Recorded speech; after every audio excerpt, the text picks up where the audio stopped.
Well, as we come to our study this morning, we recognize the growth and spread of Jesus' ministry that we've really seen since chapter 1. And as we've mentioned, this has included times of preaching, times of gathering disciples, meeting people in need, and then meeting those needs. We've seen this growth and spread in opposition and rejection to Jesus Christ. And something we've seen every single week is the ever-present crowd. And again, that's where we find Jesus this morning, here in verse 21 of chapter 5. It says, "And when Jesus had crossed again in the boat to the other side, a great crowd gathered about him, and he was beside the sea." Last week, we looked at the first half of chapter 5, which sort of comes at the end of an account of a full day spent preaching and teaching to a crowd. And we found Jesus doing so from a boat. And then last week, as we looked at verses 1 through 20, as evening arose, Jesus and his disciples take that boat and they cross the Sea of Galilee. And the events that followed that particular journey brought about some dramatic events. We saw the great storm which arises on the sea and threatens to overtake the boat. And we saw with three simple words, Jesus stops the storm. Peace, be still. This is then followed up by the arrival on the other side of the Sea of Galilee, where they're met by a man who's possessed by thousands of demons. And like the storm, he is a great threat to these men. But again, what do we see Jesus doing there? He speaks to this man. And by speaking, he meets this man's need. And this man is forever changed. And in these accounts, the identity of Jesus is being revealed through his miracles. We're seeing his power demonstrated over nature and over evil. And there is one single conclusion. This Jesus, the man standing in the boat or standing on the shore, must be God. And the question for those who witness this, whether they're on that day or for those of us who are reading these events, is what is my response? How do I respond to Jesus? Do I respond with fear or do I respond with faith? Well, our passage picks up as Jesus and the disciples have made their way back across the sea. And once again, as they arrive on the shore, there is a great crowd which is gathered. Somehow they have heard that Jesus is returning. I don't know if there's some guy standing on the shore with a spyglass waiting for Jesus' boat so he can announce it to the town or what's happening. But somehow they have found out Jesus is here, and so they go out to meet him. Now, as we read through verses 21 through 43, we don't know much about the interaction between Jesus and the crowd, whether he's teaching and preaching, whether he's healing people. But Mark really in these verses zeroes in on two individuals who encounter Jesus. And again, demonstrates his power before them. And specifically in these accounts, his power over illness and death, and in doing so, revealing who he is. Well, as we begin, let's look at verses 21 to 24 as the scene is set for us. It says that when Jesus had crossed again in the boat to the other side, a great crowd gathered about him, and he was beside the sea.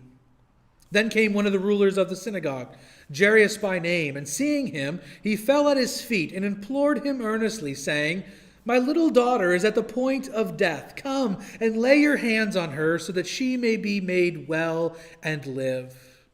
And he went with him, and a great crowd followed him and thronged about him. If you've ever been to one of the major London Underground train stations in the middle of rush hour, you know how busy and chaotic that can become. It can be hard to move around. It can be hard to communicate if there's someone traveling with you. I've gone through a rush hour before with my boys, and it's sort of hard to keep track of where they are when you're in such a crowd. And in a sense, that was what this scene is like. As we read this, there's very little room to move around. Everyone is pressing in. The scene is becoming very chaotic. But somehow, in the midst of this crowd, in the midst of this chaos, a man makes his way to Jesus. We see in the text there, his name is Jairus. And Mark tells us a little bit about this man. We learn about who he is and why he has come to Jesus. In verses 22 to 23, we see that he is in a desperate situation. His little girl, his daughter, is ill. But this isn't just the common cold or a stomach ache. This is a serious illness that is threatening to take her life. It's a lot like the raging storm from the previous passage. It's something that is overwhelming. It's something that is uncontrollable. And so this loving father comes to Jesus. He comes to Jesus seeking his help. For this man, this is a real risk.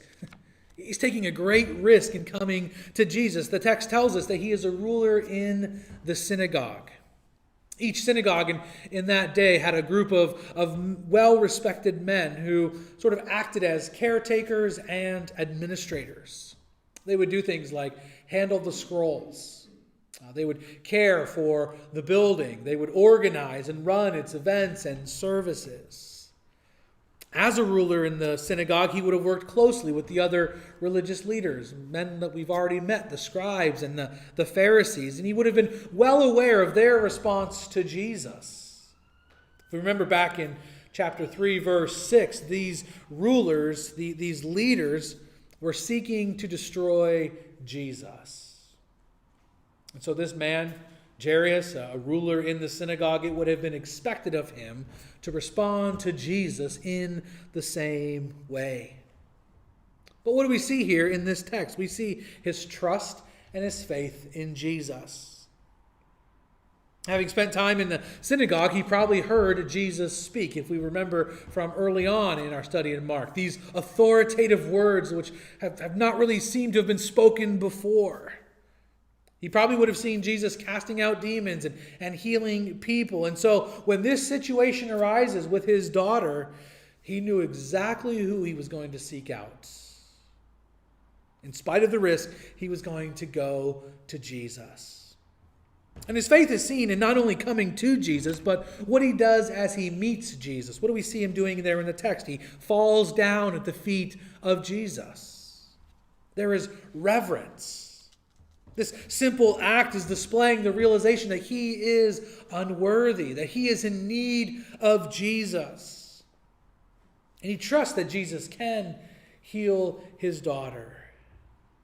And so secondly, in a position of surrender to Jesus, he shares with Jesus his desperate situation. And he asks Jesus to come. Come, heal my little girl. Here is a man who is responding in faith to Jesus. And you can imagine the excitement of this man when Jesus says to him, yes, let's go. Get up off of the ground, take me to your house, let me go to see your little girl. What excitement must have overcome this man. All along in our study of Mark's gospel, we've noted these moments of great compassion of Jesus. Great compassion seen in remarkable ways. I mean, think about it. Here is Jesus surrounded by this crowd. A crowd which is pressing in on him. And it's not just a few dozen people, but literally hundreds of people are wanting to get to Jesus. His popularity is growing each and every day.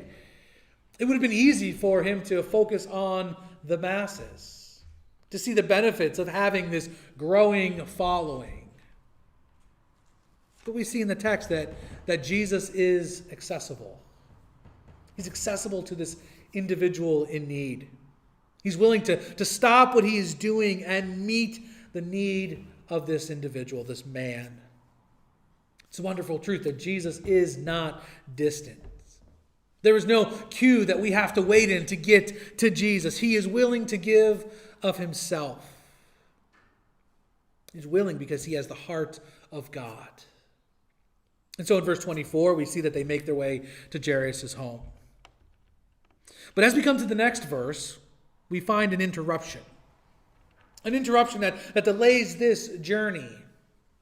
An interruption that the Lord does not dismiss, but in it reveals who he is. Look at verse 25. And there was a woman who had a discharge of blood for 12 years, and who had suffered much under many physicians, and had spent all that she had, and was no better, but rather grew worse. She had heard the reports about Jesus, and came up behind him in the crowd, and touched his garment. For she said, if I touch even his garments, I will be made well.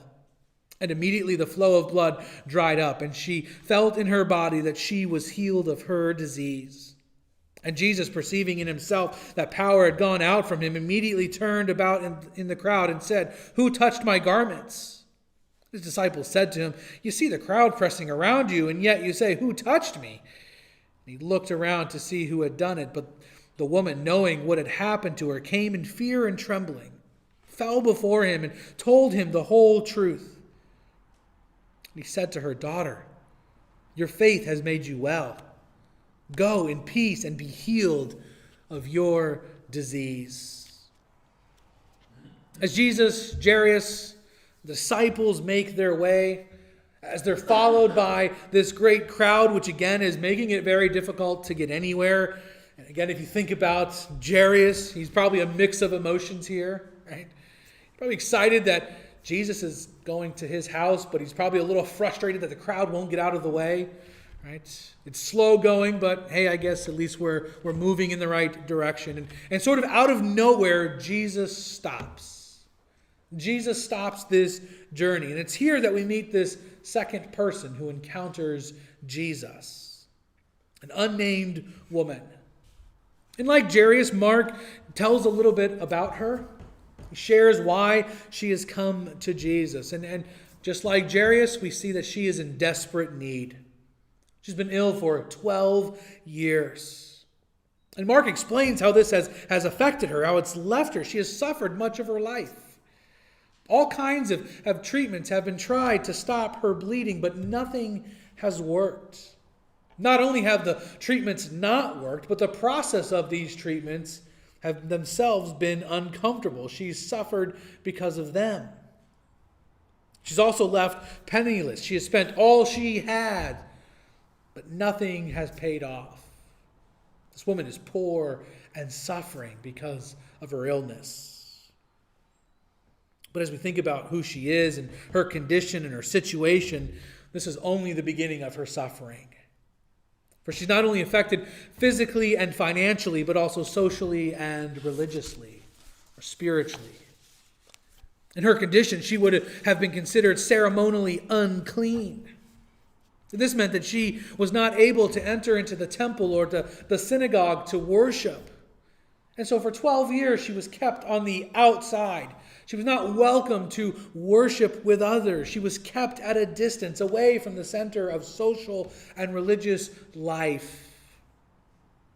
Also, being unclean meant that anyone who touched her, they themselves became unclean. And you can imagine the effect that this would have had on her and her life. She would have been ostracized from the community as a whole, pushed to the fringe of society. Her family would have taken a great risk just to have her in their presence. She lived a life very similar to the leper, living amongst others, but not really being with others. And we can't help but notice the contrast between this woman and Jairus. Think about it. Jairus is wealthy. This woman is poor. Jairus is a respected leader. This woman is forgotten. Jairus is welcomed into the place of worship. She is prohibited. Jairus is honored. She will always have a sense of shame. Jairus is considered clean. She is unclean. These are two very different people. And yet, as we see in the text, there is real similarity. They both are in a desperate situation. And in their desperation, they seek out Jesus. They trust that He and He alone can help. As Mark continues, we see that this late woman, just like Jairus, takes a bold risk. Having heard, maybe even seen Jesus healing others, she makes her way through the crowd to meet Jesus. And this is a risk because in all likelihood, she's going to touch people in this crowd. She's taking a great risk because there will be serious consequences if people find out what she has done, that she has touched them, because they will have now become ceremonially unclean. And not only that, she plans to touch Jesus, making him technically unclean. But again, just like Jairus, this woman's faith is willing to take the risks. Verse 28, "For if I touch even his garment, I will be made well." There is no doubt that Jesus can heal her. And so she does whatever she can to approach him. And she reaches out and touches the hem of his garment. And just as we saw last week, the power of Jesus is on display here. The power of Jesus over illness. Verse 29, immediately, very important word here in relation to the miracles of Jesus. Immediately the flow of blood dried up. She felt in her body that she was healed. In a split second, what 12 years of medical treatments could not cure, she is now restored. She has been healed. And it's really at this moment that the scene with Jairus is interrupted. For we see that Jesus senses what has happened and he stops walking and he looks around and he asks the question, "Who touched my garments?" And this is not a question of ignorance, as though Jesus felt some kind of power going from him, but he doesn't really know what has happened. But Jesus has a real purpose in asking this question. And what follows is a dialogue that draws this woman to himself, to the realization of her greater need, the need of salvation. Yes, the physical healing is amazing, but it's only temporary. But spiritual healing through Christ is life-changing. It is eternal. We see in the text initially, she tries to slip away unnoticed. But as Jesus speaks, she knows that he's talking about her, and so she comes back to him. And just like Jairus in fear and trembling, she falls down before Jesus. And she tells him the truth. Her fear here is probably twofold. First, it will be exposed what she has done, who she has touched. The risk she has taken and the effects that it has on others will be made known, will be made public. But secondly, and more deeply, this fear is like that of the disciples last week. She knows what has just happened. She has been healed. This man, this Jesus, he's no mere man. There is power like never before. God has worked in her. And as we see in the text, there is authentic faith. And what follows in verse 34 is one of those beautiful moments in Scripture where someone in desperation comes to Jesus, and in humility, knowing their unworthiness, they fall before him. And what does he say? What does Jesus say to this woman? Does he look at her in disgust and point out her uncleanness? Does he question her why she has touched all these people and why she has touched himself, rebuking her for what she's done? Does Jesus complain about her? Does he complain about the interruption that she's had on his journey, that her 12-year-old problem has interrupted the healing of this 12-year-old girl who is dying? No, that's not Jesus' response. He looks at her with compassion. He says some of the most wonderful words anyone could ever hear. "Daughter, your faith has made you well. Go in peace. Be healed." You think about this for a moment. When was the last time she heard such personal words spoken to her? "Daughter." It's probably been at least a decade. She's been ignored. She's pushed to the margins of society. She's been forgotten, neglected, rejected, shamed. But here she's called daughter. Daughter by the Most High God. The beginning of our passage this morning, we saw the love of a father for a daughter in Jairus. And that level of love and care and protection is only a glimpse of what it is like to be a child of God. And the Lord Jesus, he knows this woman's faith. He knows her trust in who he is. And she is made well both physically and spiritually. The phrase, has made you well, is the idea used throughout the New Testament for being saved. And so this woman is not only set free from the disease of the past 12 years, but she has been set free from her bondage to sin. And she's sent away in peace. Peace as she is restored in health and in society. She can now go to her home, to her family. She can now interact with her friends. She can be a part of her community. But more importantly, her salvation, her spiritual healing means that she is reconciled with God. For the past 12 years, she's not been able to enter the place of worship.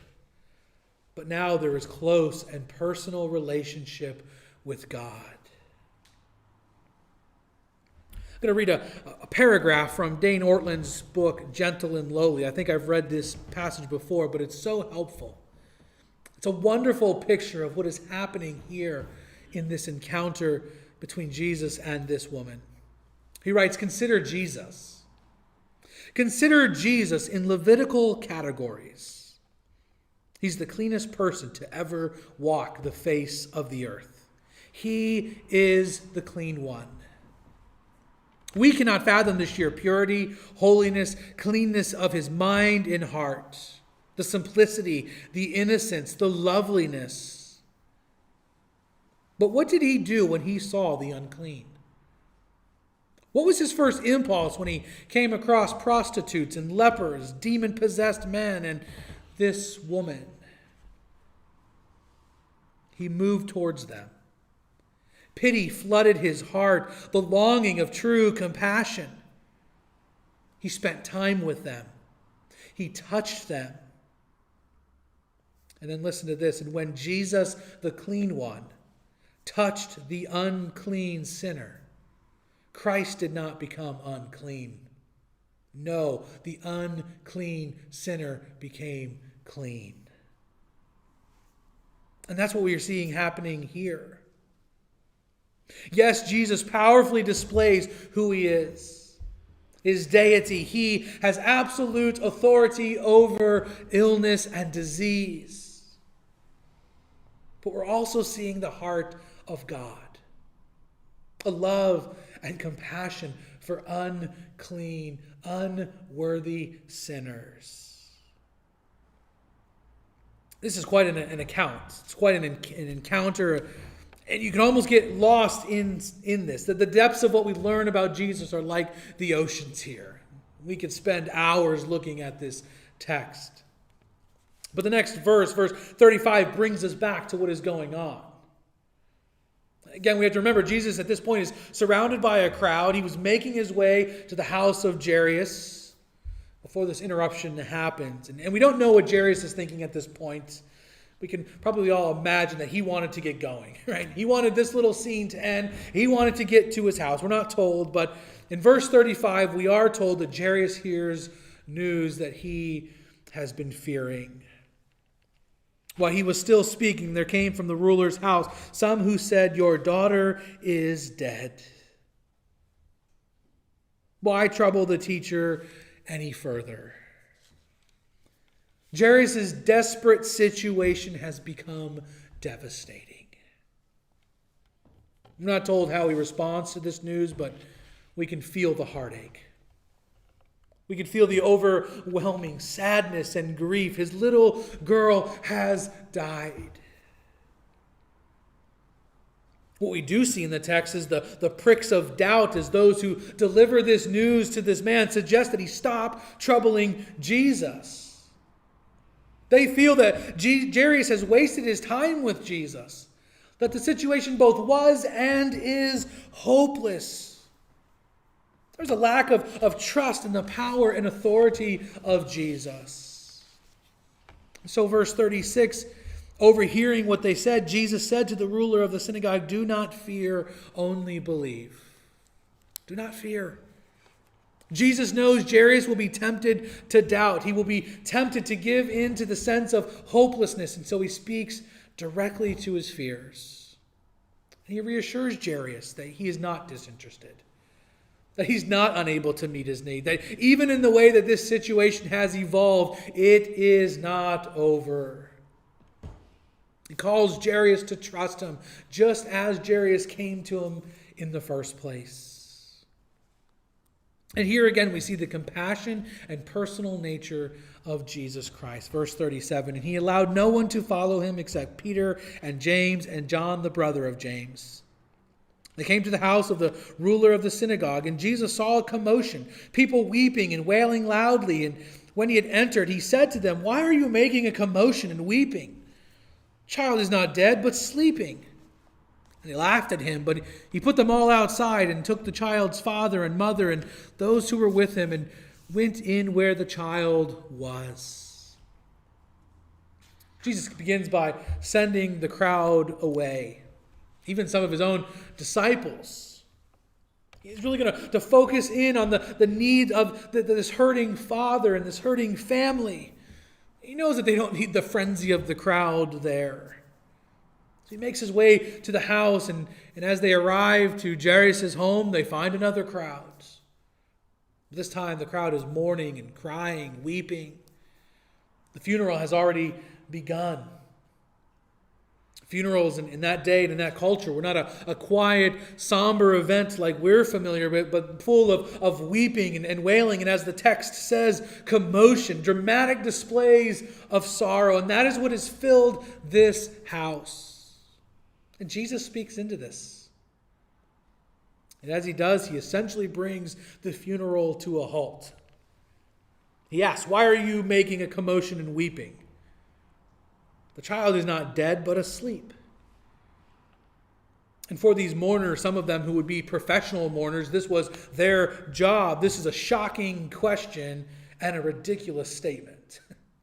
It's clear why they are doing what they're doing. Someone has died. And it's ridiculous because they know what death looks like. And so they begin to mock Jesus. They laugh at him. They reject what he says.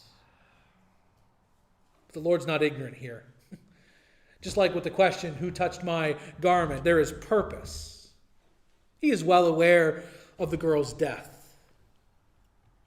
This is an opportunity to display his life-giving power. By saying she is only asleep, he is highlighting that death is only temporary, that there is resurrection in him. He continues to focus on the need of the family, and like the previous crowd, he sends everyone of this crowd out of the house, and he makes his way to this little girl. Verse 41, taking her by the hand, he said to her, "Talitha cumi," which means, "Little girl, I say to you, arise." And immediately the girl got up and began walking, for she was 12 years of age. And they were immediately overcome with amazement. And he strictly charged them that no one should know this, and told them to give her something to eat. We sometimes skip right to the miracle, the amazing rising from the dead. But 41 starts with something so countercultural. In fact, it's unthinkable in that day, and that is that Jesus touches a dead body. This act would have brought defilement. Much like the woman touching him, this touching of this girl would have made him unclean. But again, Jesus saw the need and he acted. And as we'll see in a moment, Jesus does not become unclean, but the unclean is restored. Like we saw with the woman just a few verses earlier, Jesus moves towards the one in need. He could have healed this girl from afar, but he went to her. Jesus is personal. And he does so with gentleness and care. Listen to his tender and sensitive words here. Little girl, arise. It's an echo to the calling of the woman daughter. There's gentleness and care, the heart of God. And by now, we're not surprised by what happens in verse 42. Immediately. Again, there's that word. Immediately, the girl got up. By the simple act of speaking, the power of Jesus is once again on display. The voice of God, which brought about the creation of the universe, is spoken to this little girl who has died, but now she lives. Jesus has demonstrated his power over nature in the storm, his power over evil with the demon-possessed man, his power over disease with this unnamed woman, and now his power over death with this little girl. And there's but one conclusion. He is the Lord. And in him there is life. As we come to the end of this chapter, as we think about these four dramatic events, there are four questions to ask ourselves this morning. Questions that cause us to look deep into these stories, but not to see them as simply fascinating stories, but wonderful and profound revelations of who Jesus is and what it means to follow him. The first question is, what do we learn about God? What do we learn about God from this passage? We see in this chapter that God honors the faith of those who come to him through Jesus Christ. He welcomes with open arms those who come to him. And it's not determined by social status or respectability. It doesn't matter whether you're a man or a woman, or rich or poor, or any other distinction. God cared for the demon-possessed man. He cared for the outcast woman. He cared for the concerned father. He cares for this little girl. John 3:16 reminds us that God truly loves the world. He gave his only Son, Jesus Christ, and whoever believes in him will know life. God honors the faith of those who come to him through Jesus.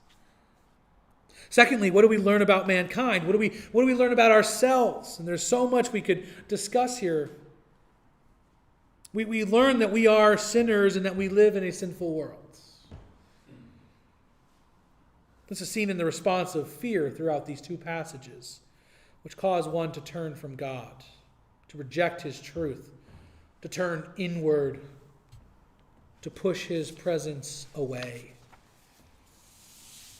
This is also seen in the realities of sin that we face in this world: death, disease, evil, and the reality that we cannot overcome it. The Bible tells us the wages of sin is death. So we see in these passages we need God's grace and mercy. We need God to save. Thirdly, what do we learn about Jesus?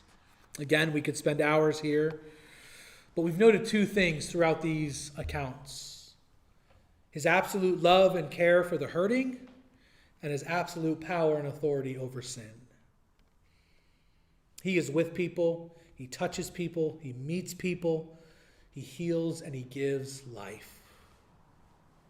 And what we are glimpsing here in this passage will be an ultimate display on the cross, where he willingly gives up power for those who have no power so that they might know life.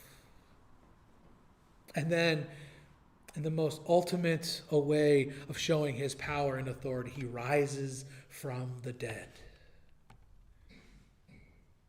Fourth and finally, the question is, what should we do, or what should our response be? What should be our response? Simply put, we can come to Jesus. No matter who we are, no matter what you've done, no matter what your circumstance is, we can come to him in faith, trusting and believing in who he is. Jesus is God. He is the creator. He is the sustainer of life. He is the healer. He is the resurrection. And we can trust him.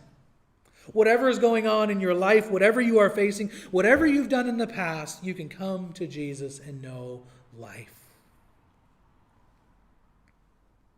After seeing their little girl raised from the dead, Jairus and his wife, the text tells us, are amazed. There's no human explanation for what has just happened. And so their grief is turned into joy. Their pain gives way to praise. And as God's people, that should be our response. Our response to the magnificent, powerful, compassionate work of Christ in our hearts and lives. Joy and praise.